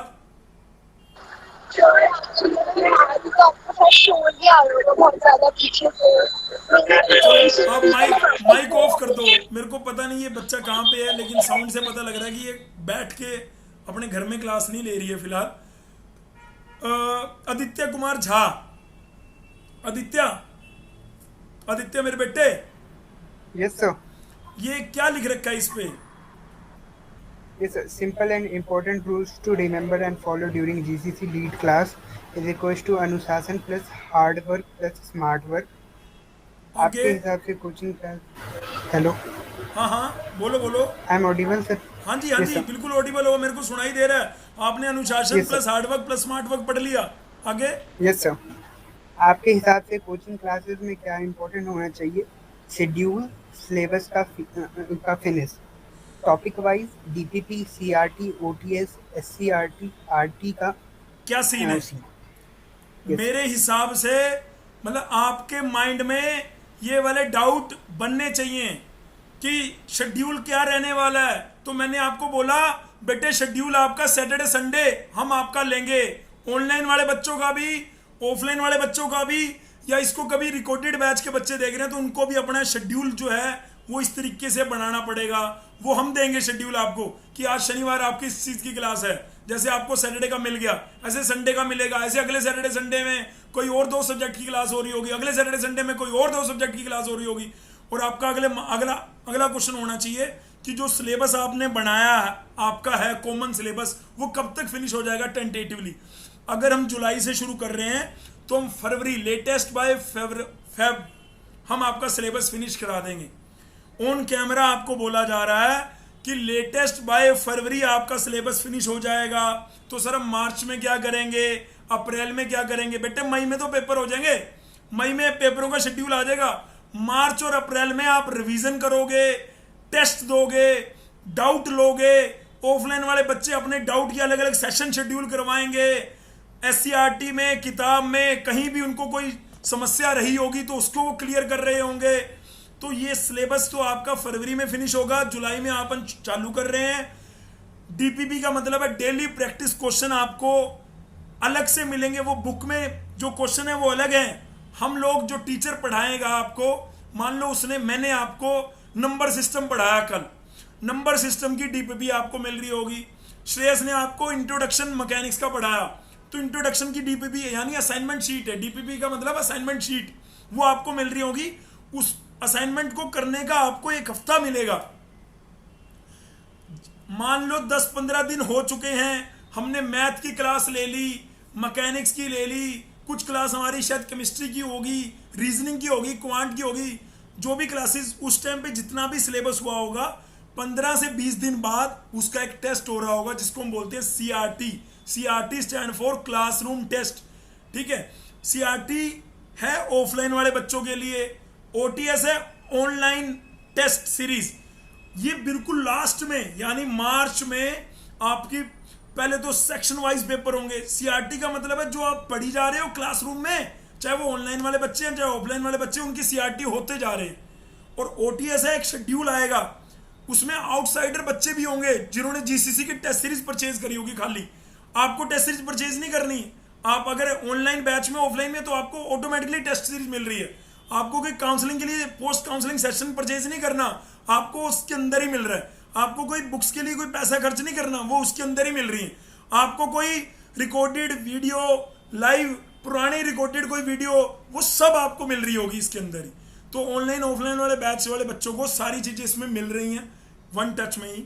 आपको जब बाद में हम ऑनलाइन टेस्ट सीरीज का शेड्यूल लॉन्च करेंगे तो उन बच्चों के साथ आप भी टेस्ट दोगे, तो आपको पता लग जाएगा बाहर के बच्चों को और आपके बच्चों को कि हाँ भाई कहाँ है, हमारा लेवल क्या है। और SCRT का मतलब है ये स्पेशल क्लासरूम टेस्ट टीचर ने, या सरप्राइज या स्पेशल, मतलब सरप्राइज दे दिया आपको भी आज आपका टेस्ट ले लेंगे। और RT का मतलब है रिवीजन। अब मान लो टीचर जब रिवीजन कराने लगेगा कि चलो मैं रिवाइज करा रहा हूँ, तो रिवीजन के भी टेस्ट हैं कि चलो भाई मैथ के, अब ऑब्वियसली जब वो आपको मैट्रिक्स डिटरमिनेंट 2 घंटे में, 3 घंटे में, हो सकता है 4 घंटे में कराए, रिवीजन कराने भी आएगा तो आधे पौने घंटे में आपको रिवीजन करा देगा। फिर जब उसने रिवीजन करा दी तो वो बोलेगा चलो अब मैं आपको 10-15 क्वेश्चन का RT ले लेता हूँ। RT मतलब रिवीजन टेस्ट, तो आपके टॉपिक वाइज रिवीजन टेस्ट हो जाएंगे, है ना। टेस्ट आपने इतने नहीं सोचे होंगे जितने हम आपके लेंगे। आप अपने सीनियर से पूछना, है ना, कि आपको अपने आपके सीनियर के फीडबैक से भी पता लग रहा होगा कि टेस्ट जो है वो बहुत ज़्यादा होते हैं। अब आपको अपने माइंड में क्या रखना है, आपको अपने माइंड में रखना है कि भाई GCC की चाहे ऑनलाइन क्लास है चाहे ऑफलाइन क्लास है, मैं बिल्कुल टाइम पे रहूँगा, ऑन टाइम। ठीक है, किसी को कोई जेन्युइन प्रॉब्लम होगी, कोई ट्रैफिक में फंस गया, ठीक है, वंस इन ए वाइल चलता है, लेकिन अगर आप उसको अपनी हैबिट में बनाओगे तो गड़बड़ है। अगर आप एकदम ट्रू एस्पिरेंट हैं, आप एकदम चाहते हैं कि हाँ जी मैं एकदम यार डे 1 से ही एकदम अपने आप को, क्योंकि इसकी आप अच्छा करने लगोगे तो अच्छा करने की आदत लग जाएगी। आप थोड़े से इजी होने लगोगे तो आपको इजी होने की आदत लग जाएगी। चलो छोड़ो ना यार कल कर लेंगे, चलो छोड़ो ना यार कल कर लेंगे। वो कल कब एग्जाम आके खड़ा हो जाएगा हमें पता नहीं लगेगा। मैं बार बार बोल रहा हूं कि कुछ 300 बच्चे ऐसे हैं जिनका स्कोर मैंने पूछा भी नहीं, क्योंकि हमने तो 150-200 बच्चों का स्कोर ही छाप दिया, हो गया काम हमारा। ठीक है, हमारे पास वो बच्चे भी थे जिनका स्कोर हमने करा भी नहीं। कुछ ऐसे बच्चे भी होंगे जो पिछली बार कोचिंग करे तो इस बार दोबारा भी करेंगे। अभी काउंसलिंग खत्म नहीं हुई, काउंसलिंग खत्म हो जाएगी, जब उनको जो कॉलेज चाहिए होगा वो नहीं मिल रहा होगा, दोबारा पढ़ रहे होंगे वो। तो ये चीज़ अपने को अभी अपने माइंड में रखनी है कि भाई मुझे दोबारा नहीं करना, मुझे एक ही बार लेके चलना है। तो वो कैसे आएगा कि जो सोच लिया जिस टाइम पे जो खत्म करना है वो करना है, चाहे कुछ भी हो जाए वो तो करना ही है भाई, खत्म। ठीक है, बाकी जो ऑनलाइन वाले बच्चे हैं उनको, जैसे अभिषेक था, उनको ये बात जरूर ध्यान में रखनी है कि उनके पास वाईफाई अच्छा हो, अच्छा इंटरनेट कनेक्शन हो, उसका कंप्यूटर या लैपटॉप या मोबाइल फ़ोन वो बढ़िया वर्किंग में हो, ताकि स्पेसिफिकली जब वो वीकेंड की क्लास ले तो कोई समस्या ना आए उसको, ऐसा मेरा मानना है भाई। ठीक है, ठीक है जी। कोई किसी बच्चे को अभी तक कोई डाउट पूछना है तो पूछ लो भाई। अगर किसी बच्चे को लग रहा है कोई डाउट पूछना है तो पूछ लो भाई, पूछना है किसी बच्चे को डाउट। कोई पेरेंट्स भी अगर देख रहा है वीडियो को, ये सेशन को, तो पेरेंट्स भी आगे माइक ऑन करके अपना डाउट पूछ सकते हैं, मेरे को अच्छा लगेगा, क्योंकि इस सेशन में पेरेंट्स भी अलाउड थे भाई। जो ऑनलाइन क्लासेस जो हैं, एक सेकेंड, ऑनलाइन क्लासेस जो हैं वो वैसे तो सैटरडे संडे रहेंगी, लेकिन हम आपका मंडे टू फ्राइडे 7 बजे के बाद, यानी शाम को 7 बजे के बाद आपको कह सकते हैं कि बेटे आज हम 7 बजे आपकी ये क्लास लगा रहे हैं या 8 बजे ये क्लास लगा रहे हैं, है ना। क्योंकि हमने अगर बोला कि फरवरी से पहले आपका कंप्लीट सिलेबस खत्म करा देंगे तो फरवरी से पहले आपका सिलेबस खत्म हो जाएगा बेटे, लेकिन हम मंडे टू फ्राइडे के बीच में भी 7 बजे के बाद आपको अपनी ऑनलाइन क्लासेस के लिए मेंटली प्रिपेयर रहना है। यहाँ पे वैसे लिख रखा है एवरी डे, पर एवरी डे तो नहीं, लेकिन हफ्ते में 2-3 बार हम आपको पिंग कर सकते हैं। पर वो ऐसा एकदम रैंडमली नहीं होगा कि आप भाई कॉलेज में हो 5 बजे और आपको पता लग रहा है 7 बजे क्लास है। नहीं भाई, आपको संडे को टीचर बोल रहा होगा कि डे आफ्टर टुमारो, यानी मंडे के बाद ट्यूसडे, मैं आपकी 7:30 बजे क्लास शेड्यूल कर रहा हूं। तो यानी आपको मंडे के दिन मेंटली प्रिपेयर हो रहे हो और संडे का होमवर्क आपने कर लिया, उसके बाद मंगलवार को वो क्लास लगा रहा होगा। ऐसा नहीं है कि संडे को क्लास हुई फिर मंडे को भी होगी फिर ट्यूसडे को होगी, आप कंज्यूम नहीं कर रहे और हम आगे भरी जा रहे हैं, नहीं। ठीक है, हम अपने एक्सपीरियंस, जितना हमें एक्सपीरियंस है, आपको कंजप्शन करने का उसको जितना कंटेंट आपको देंगे उसको कंज्यूम करने का पूरा टाइम दिया जाएगा। पहली बात तो हम शुरू के फर्स्ट मंथ में सिर्फ वीकेंड में रहने वाले हैं, और वीकेंड में भी हम 4 घंटे, धीरे धीरे हम उन 4 घंटे को 5 घंटे में और 6 घंटे में बढ़ाएंगे, फिर 6 घंटे से हम 7 घंटे में भी बढ़ाएंगे, और कभी कभी ऐसा हो जाएगा कि आपके 8 घंटे भी लग जाएं। ऑल लीड वाले बच्चों को कह रहा हूं, कभी कभी होगा ऐसा, लेकिन हमेशा नहीं होगा। कहीं 8 घंटे सोच के ऐसा पकड़ लो सिर, शिट यार सर क्या कह रहे हैं। अभी कोई बच्चा कुछ बोल रहा था, प्लीज बोलिए यार, प्लीज सर जो बोलिए। दक्ष पेस्ट के स्टूडेंट हैं, जो सर यूपी वाले हैं, जो सर सीयूईटी देंगे, हाँ जी, तो सर वो उसके साथ में सर जो आईपी की प्रिपरेशन सर कर सकते हैं, क्योंकि सर सिलेबस में सर काफ़ी डिफरेंस है सर। लेकिन सर वो देना भी चाहते हैं, क्योंकि सर सी की यूटी में सर इतनी सारी सीट्स भी मतलब नहीं है सर, देखो आईटी में, एचपीटी में। देखो जो सीयूटी जो यहाँ पे सिर्फ सीयूटी के लिए सोच के रह रहे हैं ना, मैं कह रहा हूँ सीयूटी वाले बच्चों को ऑल लीड की तैयारी करनी चाहिए, मेरा कहना है। अगर आपको स्पेसिफिकली सीयूटी चाहिए तो वैसे हम कल सीयूटी की क्लास चालू नहीं कर रहे, क्योंकि सीयूटी का सिलेबस हमें पता है, मैथ का भी आईपी में डीटीयू में क्या 11वीं और 12वीं दोनों का मैथ है, सीयूटी में सिर्फ 12वीं का मैथ है, सीयूटी में सिर्फ 12वीं की इंजीनियरिंग ड्राइंग है, सीयूटी में सिर्फ 12वीं का कंप्यूटर साइंस है। तो उनके लिए हमारे पास टाइम है अभी, इसलिए सीयूटी की क्लास आपने शेड्यूल देखा होगा तो उसमें सीयूटी का दक्ष बैच का शेड्यूल नहीं है। हालांकि जब भी मैथ की क्लास होगी तो वो सीयूटी की मर्ज में होगी, रीजनिंग क्वांट की होगी वो मर्ज में होगी, इंजीनियरिंग ड्राइंग की अलग से चलेगी, आपकी क्या कहते हैं जनरल साइंस की अलग से चलेंगी, जीके की अलग से चलेगी, वो क्लासेस सीयूटी की अलग से चलेंगी, है ना। तो अभी कल जैसे कंप्यूटर है या मैकेनिक्स है तो वो सिर्फ आईपीडीटी ऑल लीड वाले बच्चों के लिए, या जो बच्चे आईपीडीटी पढ़ रहे हैं ऑल लीड पढ़ रहे हैं, तो दोनों की क्लास है। अब कईयों को, तुम में से कईयों को लग रहा होगा सर जो कल क्लास है वो आईपी वालों की है, डीटी वालों की ऑल लीड। अरे जो ऑल लीड वाले हैं वो आईपी का तो पढ़ेंगे ही पढ़ेंगे सारा, ऑल लीड वाले आईपी का तो पढ़ेंगे ही पढ़ेंगे सारा, ठीक है। ऑल लीड की जब अलग से क्लास होगी तो उस पर मेंशन होगा कि ऑल लीड की आज ब्रांच वाइज, ऑल लीड का मतलब है सिर्फ 4 ब्रांचेस हम उसमें पढ़ाने वाले हैं, electronics number 1, number 2 electrical, number 3 mechanical and number 4 computer. तो जब भी ऑल लीड का मतलब है जब भी ये ब्रांच वाइज क्लास है तो इसमें आईपीडीटी वालों को नहीं लेने, सिर्फ ऑल लीड वाले लेंगे, सीयूटी वालों को नहीं लेनी। सीयूटी वालों की तो अलग ही है, पता लग जाएगा कि हाँ सीयूटी का ये टाइम है और ये क्लास खत्म। अब एक बच्चा बोल रहा था कि अगर मैं सीयूटी की तैयारी कर रहा हूं तो सीयूटी में इतनी सीटें नहीं है तो मैं क्या आईपीडीटी पढ़ लूं। मैं तो कह रहा हूं कि जो सीयूटी वाले बच्चे हैं उनको ऑल लीड की तैयारी करनी चाहिए। अगर वो पहले बैच में, अगर बेटे तू जनवरी में आता और तू कहता मुझे सीयूटी की तैयारी करनी है, मैं कभी ना कहता ऑल लीड की तैयारी कर। अभी तेरे पास समय है, आप बड़े आराम से चीजों को एक्सप्लोर कर सकते हो, गो थ्रू कर सकते हो सारी चीजों की तरफ। क्या बात समझ में आ रही है बेटे? क्या नाम था आपका? Yes sir, Shubham Chaudhary sir. Shubham, Shubham मेरी बात क्लियर हो रही है क्या आपको? Yes sir. Sir all lead में सर सीयूटी का भी पढ़ाया जाएगा? बिल्कुल, ऑल लीड मतलब ऑल लीड, ऑल लीड वाले बच्चों अगर कहेंगे कि हमें सीयूटी वाले बैच में भी ऐड कर दो तो वो एडिड है, आईपी वाले नहीं होंगे। ऑल लीड वाले बच्चों को सीयूटी भी एडिड है, आईपी भी एडिड है और बाकी सारे तो एडिड ही हैं उसके। ऑल लीड मतलब ऑल लीड, चाहे वो सीयूटी हो, आईपी हो, डीटी हो, सब अंदर आ गए। क्या बात क्लियर हो रही है? Yes sir. सर एक डाउट और है, जो सर परिश्रम बैच है सर वो ऑल लीड के लिए, क्योंकि सर उसमें जो सब्जेक्ट्स हैं सर उसमें सीयूटी के नहीं थे सर, जो सर उसमें बैच में थे। सर जो परिश्रम बैच है सर वो ऑल लीड के लिए है? मेरी बात सुनो, परिश्रम के अंदर 2 बैचेस हैं, आईपीडीटीयू, ऑल लीड। आईपीडीटीयू में आईपीडीटीयू के सब्जेक्ट हैं, ऑल लीड में आईपीडीटीयू भी है, सीयूईटी भी है और बाकी जो लीड है वो सारे हैं उसके अंदर। मैं ये कह रहा हूं अभी क्या होगा, आपको जो बैच अभी दिया गया है ऑनलाइन बच्चों को परिश्रम का, ऑफलाइन वाले बच्चों को परिश्रम का, अभी हमने ऑल लीड का तो बैच ही नहीं बनाया। ऑल लीड का एक बैच बनेगा, उसके बाद सीयूटी का एक बैच बनेगा। जिन बच्चों ने ऑल लीड लिया होगा उसको हम आईपीडीटी वाले यानी ऑफलाइन बैच में भी ऐड करेंगे, ऑल लीड बैच में भी ऐड करेंगे और सीयूटी वाले बैच में भी ऐड करेंगे। क्या मेरी बात क्लियर हो रही है? Yes sir. हाँ, ऑल लीड वाले बच्चे को 3 बैच का एक्सेस मिलेगा। ऑल लीड का जिसमें ब्रांच वाइज रहेगा, आईपीडीटीयू जो परिश्रम का मतलब परिश्रम ही है, परिश्रम का मतलब यहाँ पे आईपीडीटीयू की बात कर रहा हूं मैं, है ना। तो वो, और उसके बाद ऑल लीड मतलब ऑल लीड में मैं जिसमें 4 ब्रांचेस की बात कर रहा हूं तो वो, ठीक है जी। Yes sir. ठीक है, तो मैं आगे बढ़ता हूं भाई। तो ये मैं आपको कह रहा था, ठीक है। और आपको यहाँ पे जो नीचे लिख रखा है ये सारी चीजें मैं बोल चुका हूं कि आपको जीसीसी के क्लास जब स्टार्ट होंगी अपनी बुक से, होमवर्क से, नोटबुक अपना ये सारी चीज़ें ऑब्वियसली ये तो अंडरस्टूड सी बात है कि आपको सारी चीज़ें लेके बैठनी है। मेरे को बड़ा दुख हो रहा है कि कई बच्चे आज ओरिएंटेशन सेशन में ही नहीं आए, है ना। आना चाहिए था यार, हमने आपके हिसाब से टाइम आपके हिसाब से करा।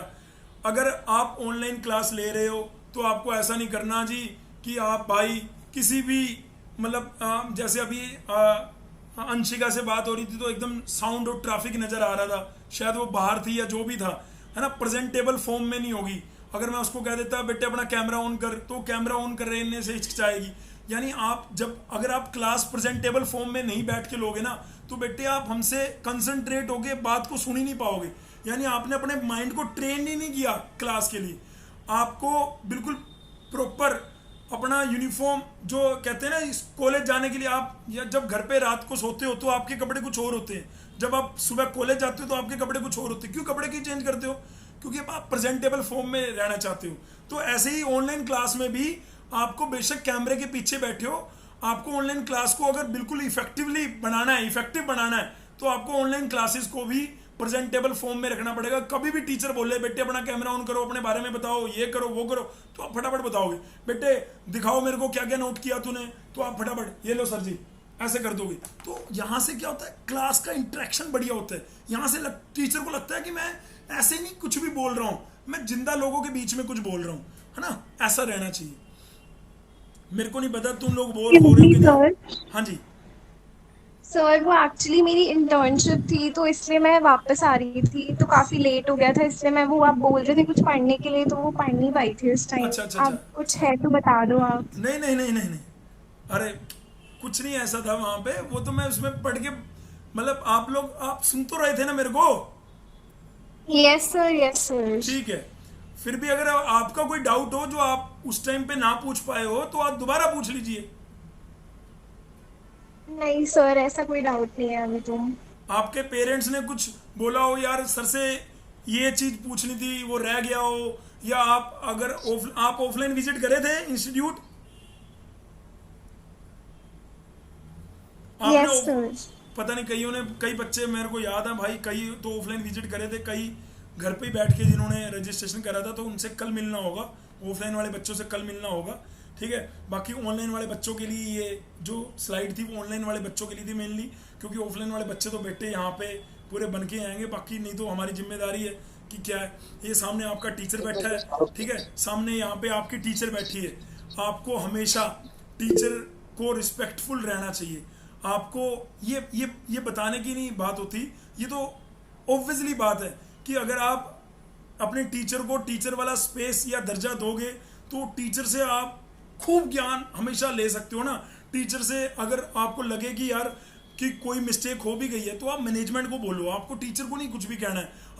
आपको अगर लगे, पहली बात तो टीचर बहुत ही फ्रेंडली वाला माहौल रहता है यहाँ पर एकदम। चाहे श्रेयस पढ़ाएगा, आकाश पंडित हो या कोई भी टीचर हो, तो वो सब आपसे बिल्कुल जिस तरह से मैं अभी इंटरेक्ट कर रहा हूँ एकदम अपनापन सा लगेगा आपको कि हाँ जी हाँ। लेकिन बस आपको ये ध्यान रखना है कि हम अपनी लिमिट्स कभी भी क्रॉस ना कर दें टीचर से। तो हमेशा क्लास में अगर टीचर ने बोला बेटे कैमरा ऑन कर लो, बेटे ये इसका आंसर बताओ, तो आप बिल्कुल अपना एकदम अटेंटिवली टीचर्स को फॉलो करो, उनको अच्छे से सुनो, उनकी इंस्ट्रक्शन वो क्या बोल रहे हैं, क्योंकि उनको 1-1, 2-2, 3-3, 4-4, 5-5, 6-6 साल का एक्सपीरियंस होगा लिटिल एंट्री के बच्चों को पढ़ाने का। यकीन मानो तुम में से कुछ बच्चे ऐसे हैं जो ये कह रहे थे मेरे को कि मेरा मैथ बड़ा खराब है, मेरी फलानी बड़ी चीज खराब है। बेटे उसी के लिए तो इंस्टीट्यूट है। हम ऐसा थोड़ा ना कि डायमंड को हम चमका के उसके बाद डायमंड बना देते, नहीं। हमें तो वो ज़्यादा अच्छा लगता है कि हमारे पास कच्ची मिट्टी आए, हम उस कच्ची मिट्टी को घड़े की शेप में बनाएं और उसके बाद में हम उसके ऊपर पेंट करें और लास्ट में हम उसे दिखा रहे हो कि ये लो जी रैंक 1 है। हमें वो ज़्यादा अच्छा लगेगा। हमें कच्ची मिट्टी वाले बच्चे चाहिए, हम उनको पक्का बनाएंगे, हम उनको एग्जाम योग्य बनाएंगे, हम उनको बनाएंगे कि भाई कैसे टॉप के कॉलेज में आपने जाना है। लेकिन आपको हमें सुनना पड़ेगा, आपको अपने दृढ़ निश्चय करना पड़ेगा मजबूती से अपना। मैंने क्या बोला, आंखों से देखना नहीं है, दिमाग में उसको इम्प्लीमेंट भी करना है। सिर्फ सुन के चार्ज नहीं होना, एक्शन से चार्ज होना है कि आज मैं 4 घंटे पढ़ा हूं, मैंने जो लिखा था वो मैंने किया है, तो बस हो गया काम। हम बाद में अभी आईजीडीटीयू में सीयूटी के माध्यम से हो रहा है, आने वाले समय में भाई आईजीडीटीयू ने अपना लेटरल एंट्री का वो निकाल दिया, किसको पता है यार। और मान लो हर ब्रांच में 10% सीटें निकाल दी, तो लड़कियों को भी मेंटली प्रिपेयर रहना पड़ेगा, ठीक है। तो ये वाली बात मेरी बिल्कुल ध्यान रखनी है। कोई बच्चा बीच में बोल रहा था, तो बोलो भाई, क्या बोल रहे थे आप? सर मैं राजन बोल रहा हूँ। बोलो बोलो भाई। सर वो कह रहा था कि जो आपने जेई लीड का बताया जो वेस्ट बंगाल के लिए है, उसमें एलिजिबिलिटी क्राइटेरिया क्या है सर? उसमें मेरे को जानना था। किसके लिए? सॉरी दोबारा बोलिए। जेई लीड के लिए एलिजिबिलिटी क्राइटेरिया क्या है, मतलब क्या क्या रिक्वायरमेंट है? जेई लीड के लिए एलिजिबिलिटी क्राइटेरिया सबसे पहले तो वेस्ट बंगाल का डोमिसाइल होना चाहिए। अगर आपको टॉप के गवर्नमेंट कॉलेज में एडमिशन लेना है, अगर आपको वहाँ के प्राइवेट में लेना है तो कोई दिक्कत नहीं है, फिर उसके लिए तो जो हम यहाँ पे पढ़ा रहे हैं वो आपके काम भी आ रहा होगा। लेकिन अगर आपके पास वेस्ट बंगाल का डोमिसाइल नहीं है तो आप जादवपुर यूनिवर्सिटी हो गया या वहाँ के जो सरकारी कॉलेजेस हैं वहाँ के लिए एलिजिबल नहीं हो। ओके सर, डोमिसाइल है मेरे पास, लेकिन मैंने जो डिप्लोमा कर रहा हूँ मैं दिल्ली से कर रहा हूँ, तो उससे कोई इशू नहीं होगा ना? होना तो नहीं चाहिए यार। अगर तेरे पास वेस्ट बंगाल का डोमिसाइल है, डिप्लोमा आप दिल्ली से कर रहे हो तो लेकिन मेरे को लग रहा है जादवपुर में शायद ये भी है कि उनका डिप्लोमा भी वहीं से होना चाहिए, वेस्ट बंगाल से, ये भी है कुछ, ठीक है।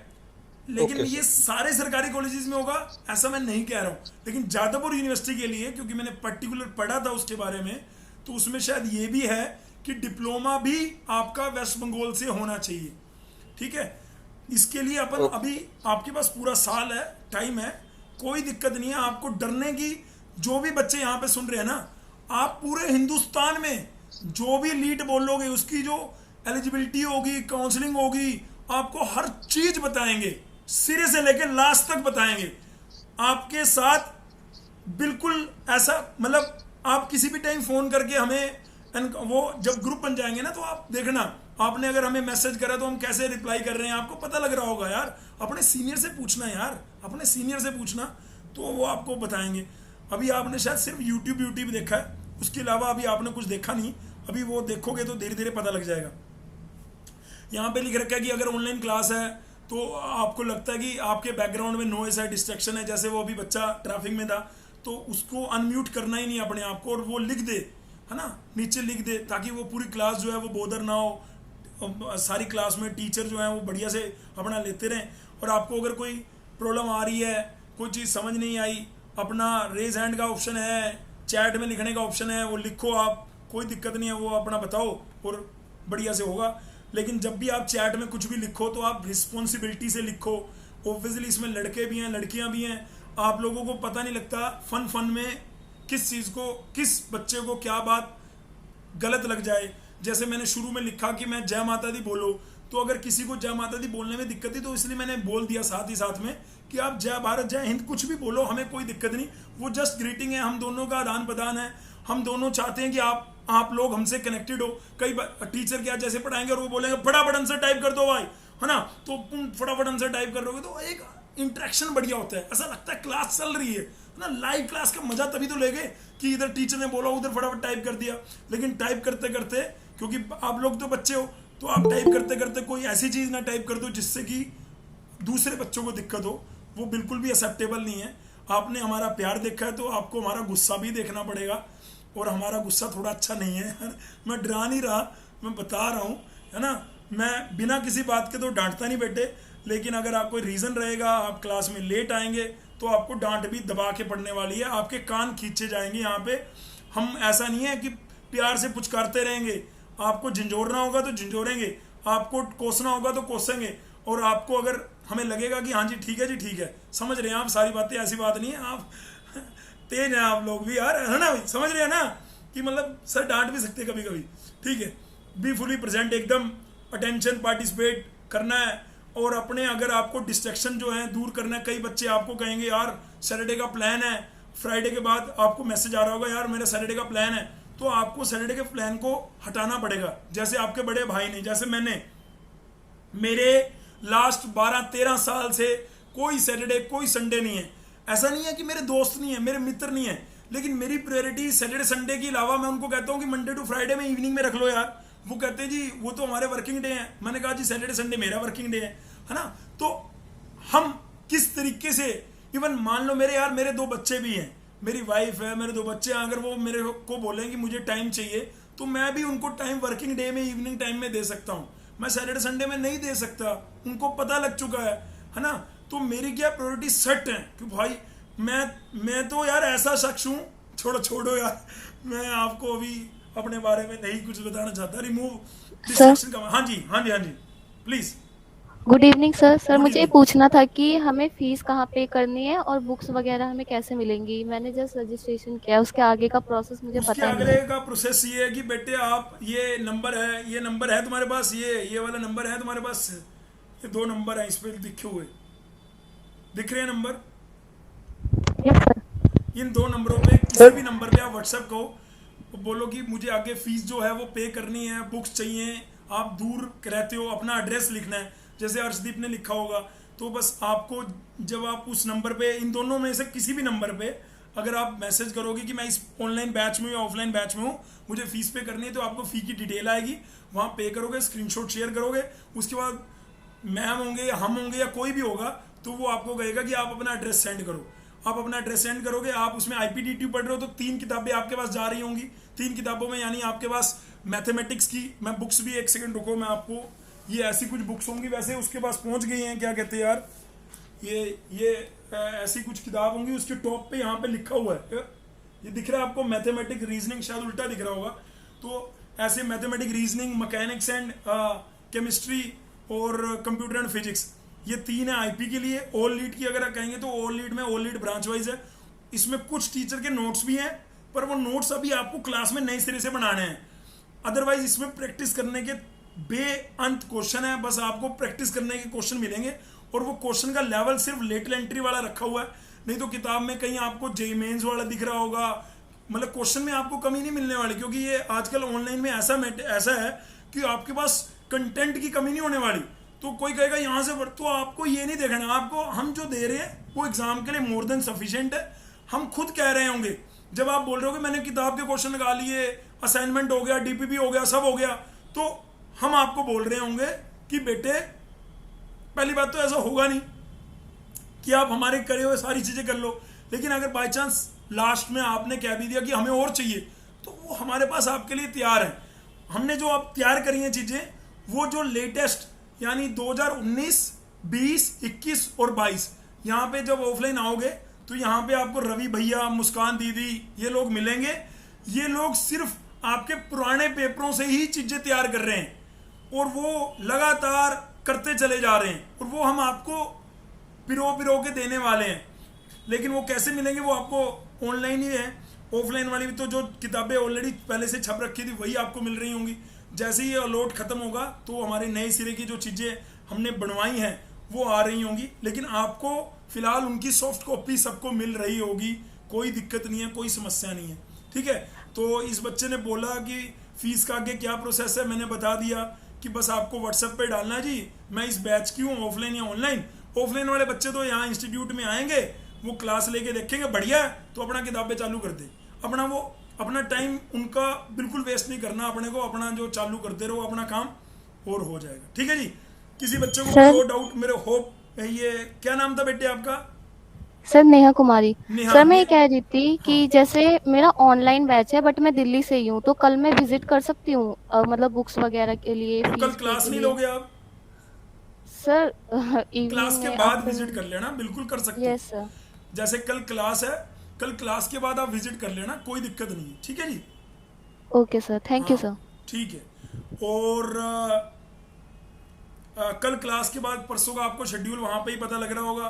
बाकी ये रिमाइंडर्स हैं भाई, जो भी बच्चे ऑनलाइन क्लास लें या ऑफलाइन क्लास लें, सबसे पहला रिमाइंडर कि कभी भी हमें डरना नहीं है कोई भी क्वेश्चन पूछने में। जो मन में आ रहा है पूछो यार, कोचिंग ज्वाइन क्यों करी है। जितने ज्यादा आप टीचर से क्वेश्चन पूछोगे, जितने ज्यादा आप टीचर के पीछे पढ़ोगे, उतना ज्यादा आप अपनी कोचिंग को प्रोडक्टिव बनाओगे, उतना ज्यादा आपके लिए मतलब कोई कोचिंग इंस्टीट्यूट नहीं कहेगा कि हमें तंग करो। हम वो हैं जो हम खुद कहते हैं कि हमें तंग करो। अगर आपने हमें तंग नहीं करा ना तो रिजल्ट आने के चांसेस बहुत कम है। लेकिन अगर आपने हमें पूरा तंग करा ना, रिजल्ट बहुत अच्छा आएगा। आप हमें पीछे पड़े रहना है आपको, मतलब आपको कभी भी डरना नहीं है। अगर वो टीचर, मान लो अगर आपको लगा कि यार वो टीचर से कुछ अनक्लियर रह गया, तो आप टीचर को बोल दो यार सर ये क्लियर हुआ नहीं, दोबारा बता दो। मतलब आपको अब बेशर्म हो जाओ। अब इसमें बेशर्मी क्या है यार, आप अपना डाउट पूछ रहे हो, क्या दिक्कत है? मुझे बहुत अच्छा लगता है जब बच्चे अपना, मैं डाउट क्लियर करा लेकिन अगर बोले नहीं सर अभी भी समझ नहीं आया, तो मैं फिर लेता हूँ पूरा बढ़िया मजे ले आ जा बेटे आ जा तू आ जा, अब तेरे को बताते हैं ना, तो मजा आता है। तो मतलब आपको घबराना नहीं है हमेशा, क्योंकि आपने कोचिंग ही ज्वाइन इसलिए करा है कि आपको कंसेप्ट अपने क्लियर करने हैं। आपको घबराने के लिए कोचिंग ज्वाइन थोड़ा ना करते हैं, कोचिंग ज्वाइन करते हैं अपने चीज़ें जानने के लिए, जो हमें नहीं पता हम सीखने के लिए, ये है। लेकिन ये बात जरूर ध्यान में रखनी है कि हमेशा पोलाइट अपने अंदर एक रखना है, अपने अंदर थैंकफुल वाला एक नेचर, प्लीज़ वाली चीज़ें लेके चलनी है। चाहे कोई भी क्लासमेट है, आपके ये जो दोस्त बनेंगे ऑनलाइन ऑफलाइन में, ये आपके हमेशा के लिए बनेंगे बेटे। मैं आपको पता नहीं कितने पुराने जब बच्चे यहाँ पे विजिट करते हैं, वो कमरों में देख के आगे बोलते हैं, यहाँ पे आके आते हैं बच्चे जो नौकरियां कर रहे हैं, 2-2 साल हो गए, 3-3 साल हो गए, और वो आके अरे यार यहाँ बैठते सर हमारा ये ग्रुप था, और वो ग्रुप में ही आते हैं।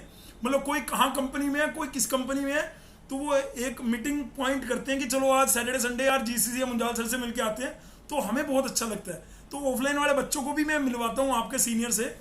आप अभी कुछ टाइम से मैं इंस्टाग्राम पे भी डालने लगा हूँ, तो वो बड़ा अच्छा एक्सपीरियंस होता है कि बच्चे आके अपने दोस्तों के साथ आते हैं, है ना, तो वो बढ़िया रहता है। तो आप लोगों का भी जो ये जो ग्रुप बनेगा, ये बड़े लंबे समय तक चलेगा अगर आप सिंसियरली तैयारी करोगे। मतलब कुछ बच्चे अपने, क्योंकि उनको लगता है यार हम अकेले नहीं कर पाएंगे ना, तो ग्रुप स्टडी बन जाती है कि यार तूने ये कर लिया, हाँ भाई तूने ये कर लिया, तूने ये कर लिया, तूने ये कर लिया, तो वो मतलब ताकत हो जाती है। तो एक दूसरे से भी सीख लेते हैं और वो बढ़िया हो जाता है। बढ़िया एटमॉस्फेयर यहाँ पे भी दिखता है। तो वो क्लास टाइम होने से पहले रुक जाते हैं, क्लास खत्म हो गई लेकिन वो घर नहीं जा रहे, आपस में डाउट क्लियर करने में लगे हुए हैं। तो वो देख के बच्चों को, मेरे को बहुत अच्छा लगता है, और मैं तुम लोगों से भी वो सारी चीज़ें एक्सपेक्ट करता हूँ। ठीक है, जो टीचर आपको बोल रहा है कि इस डेट पे असाइनमेंट सबमिट करना है, मान लो उसने इतवार को, रविवार को, संडे को आपको दिया, और उसने बोला कि वीरवार से पहले, थर्सडे से पहले आप ये असाइनमेंट सबमिट करना, आपकी कोशिश रहनी चाहिए वेडनेसडे से ही कर दो, ताकि थर्सडे को वो टीचर खुद ही देख रहा हो और बढ़िया लगे। अब उसे बुरा भी लग सकता है कि यार 30 बच्चों को असाइनमेंट दिया और सबमिट सिर्फ 10 बच्चों ने करा। यहाँ पे पूरा रिकॉर्ड आ जाता है ऐप में। ये आपके कॉलेज के असाइनमेंट नहीं है, दिया दिया नहीं दिया नहीं दिया कोई चक्कर नहीं, यहाँ पे पूरा रिकॉर्ड आ जाता है। तो बाद में आपको भी रिग्रेट होगा। आपको अपना काम जो है बड़ी ईमानदारी से करना है। आप जितनी ईमानदारी से अपना काम करोगे उतना बढ़िया। ये जो मैं कह रहा था, सपोर्ट ईच अदर, है ना। और जब आपको लगे कि यार पढ़ते पढ़ते बोर हो गए हैं, कुछ भी हो गया, तो बीच बीच में ब्रेक लो, कोई दिक्कत नहीं है। आप अपना गाने सुनो, जो आपको अच्छा लगता है, एंटरटेनमेंट का जरिया वो, वहाँ से आप पूरा एंटरटेन हो जाओ। बाकी रही, आप जैसे अभी पूछ रहे थे, तो ये नंबर है, इस नंबर पे आप व्हाट्सएप कर दिया करो जो भी आपको दिक्कत है। कोई क्वेश्चन रह गया हो, कोई क्लैरिफाई करना हो, आपको लगे कि यार वो टीचर रिस्पॉन्स नहीं कर रहा, तो आप मैनेजमेंट की, ये दोनों नंबर मैनेजमेंट के हैं। वैसे टीचरों के नंबर भी आपको आने वाले समय में मिल जाएंगे, बिल्कुल जैसे यहाँ पे हमने दोनों दिखाए हैं ना, कि सब मिलके यार बढ़िया एक परिवार की तरह, है ना, कोई वो नहीं, कोई चक्कर नहीं, और लेके अपना बस कि हाँ जी हमें टॉप का कॉलेज चाहिए और हम वो लेके रहेंगे। ठीक है, तो मेरे को लग रहा है कि this is the all about आज के सेशन के लिए। और अब मैं आप लोगों के जरूर डाउट जरूर लेना चाहूँगा, और अगर कोई कमी पेशी रह गई हो, आपको लग रहा हो कि हाँ हमें क्लियर करना है, तो बिल्कुल क्लियर करो यार, जो भी आप क्लियर करना चाहते हो। ठीक है, ये कंप्लीट एक रोड मैप है 2024 के लिए टॉप के गवर्नमेंट में जाने के लिए। ठीक है, तो मुझे लग रहा है मेरी बात क्लियर हो रही है या नहीं हो रही? हाँ या ना बोल दो एक बार यार, एक बार हाँ या ना बोल दो भाई। Yes sir. एक बार जय माता दी लिख दो अगर सब हैं तो, एक बार जय माता दी लिख दो अगर सब हैं तो। Sorry sir, I was out somewhere. Okay, वो तो मिल गया था मैसेज। जय माता दी सब लिख दो भाई एक बार। जोश ठीक है ना? जोश ठीक रहा ना? बाकी हम बुढ़े हो गए यार, हमारे में जोश कम हो गया। हाई है ना? ठीक है, बहुत बढ़िया बात है। ठीक है, फुल सर, कुणाल पांडे बहुत बढ़िया यार। ठीक है, सार्थक शर्मा जय माता दी, बहुत बढ़िया यार।